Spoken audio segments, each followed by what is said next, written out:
কোচবিহার পৌরসভার নতুন চেয়ারম্যান হলেন দিলীপ সাহা। কোচবিহার পৌরসভার নতুন চেয়ারম্যান হলেন কোচবিহার শহরের 5 নম্বর ওয়ার্ডের কাউন্সিলর দিলীপ সাহা। এমনই সিদ্ধান্ত নিল কোচবিহার পৌর বোর্ড। উল্লেখ্য, কোচবিহার পৌরসভার চেয়ারম্যান ছিলেন রবীন্দ্রনাথ ঘোষ, তবে তাকে চেয়ারম্যান পদ থেকে পদত্যাগ করার নির্দেশ দিয়েছিল কোচবিহার জেলা তৃণমূল নেতৃত্ব। যদিও কোচবিহার জেলা নেতৃত্বের এই সিদ্ধান্ত একেবারেই মানতে নারাজ ছিলেন রবীন্দ্রনাথ ঘোষ।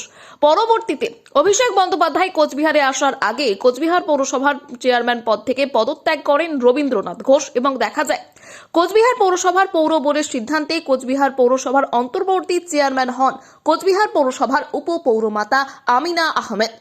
অবশেষে সেই টাল বাহানার পর কোচবিহার পৌরসভার নতুন চেয়ারম্যান পদে নিযুক্ত হলেন কোচবিহার শহরের 5 নম্বর ওয়ার্ডের কাউন্সিলর দিলীপ সাহা। এদিন কোচবিহার পৌরসভার পৌরপতির ঘরে একটি বোর্ড মিটিং হয়। সেখানে উপস্থিত ছিলেন কোচবিহার জেলা তৃণমূল কংগ্রেসের সভাপতি ও কাউন্সিলর অভিজিৎ দেব ভৌমিক, উপপৌরমাতা আমিনা আহমেদ সহ কোচবিহার পৌরসভার 20টি ওয়ার্ডের কাউন্সিলর।